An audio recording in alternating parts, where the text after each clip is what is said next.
പഠിക്കാം പ്രധാന മുൻകാല ചോദ്യങ്ങൾ കോഡിലൂടെ.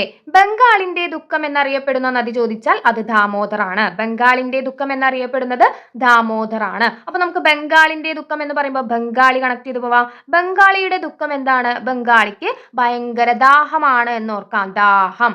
ദാഹം എന്നതിൽ നിന്ന് ദാമോദർ കണക്ട് ചെയ്യാലോ. ബംഗാളിക്ക് ദുഃഖം എന്താണ്? എപ്പോഴും ദാഹിച്ചുകൊണ്ടിരിക്കുകയാണ് എന്നോർത്താൽ. ബംഗാളി ഇങ്ങനെ പണിയെടുത്തോണ്ടിരിക്കുമ്പോൾ എപ്പോഴും ദാഹമാണ്. അപ്പൊ ഇങ്ങനെ വെള്ളം കുടിക്കാൻ വേണ്ടി പോണല്ലേ. അപ്പൊ ബംഗാളിന്റെ ദുഃഖം എന്നറിയപ്പെടുന്നത് ദാമോദർ നദിയാണ്. ഇനി ബീഹാറിന്റെ ദുഃഖം എന്നറിയപ്പെടുന്നത് കോസി നദിയാണ്. അപ്പൊ നമുക്ക് എങ്ങനെ കണക്ട് ചെയ്ത് പോവാം? ഇവിടെ ബി എന്നുണ്ട് അല്ലേ. ബിക്കോസ് എന്ന് കണക്ട് ചെയ്യാലോ. ബിക്കോസ് അല്ലെ. കോസി കണക്ട് ചെയ്ത് പോവാലോ. ബിക്കോസ് എന്ന് ഓർത്താൽ ബീഹാറിന്റെ ദുഃഖം എന്നറിയപ്പെടുന്നത് കോസി നദിയാണ് എന്ന് നമുക്ക് ഓർത്തിരിക്കാം.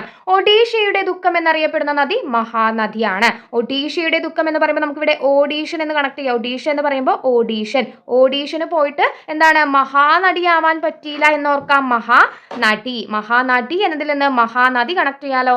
ഒഡീഷയുടെ ദുഃഖം എന്നറിയപ്പെടുന്നത് മഹാനദിയാണ്. അസമിന്റെ ദുഃഖം എന്നറിയപ്പെടുന്ന നദി ചോദിച്ചാൽ അത് ബ്രഹ്മപുത്രയാണ്. അസമിന്റെ ദുഃഖം ബ്രഹ്മപുത്ര നദിയാണ്. അപ്പൊ എങ്ങനെ കണക്ട് ചെയ്യാം? അസമിന്റെ ദുഃഖം എന്ന് പറയുമ്പോൾ ഇവിടെ നമുക്ക് അസ എന്നതിൽ നിന്ന് ആശ എന്ന് കണക്ട് ചെയ്യാം. ആശ. അപ്പോ പുത്രനെ കുറിച്ച് ഓർത്ത് എന്താണ്? പേരൻസിന് എന്താണ്? പുത്രനെ കുറിച്ച് ഒരുപാട് ആശകളുണ്ട്. പക്ഷെ എന്താണ്? അതൊന്നും നടക്കാതിരിക്കുമ്പോൾ എന്താ? ദുഃഖം വരും അല്ലെ. സങ്കടം വരും. ആ രീതിയിൽ കണക്ട് ചെയ്ത് പോവാം. അസമിന്റെ ദുഃഖം എന്നറിയപ്പെടുന്ന നദി ചോദിച്ചാൽ അത് ബ്രഹ്മപുത്ര നദിയാണ്.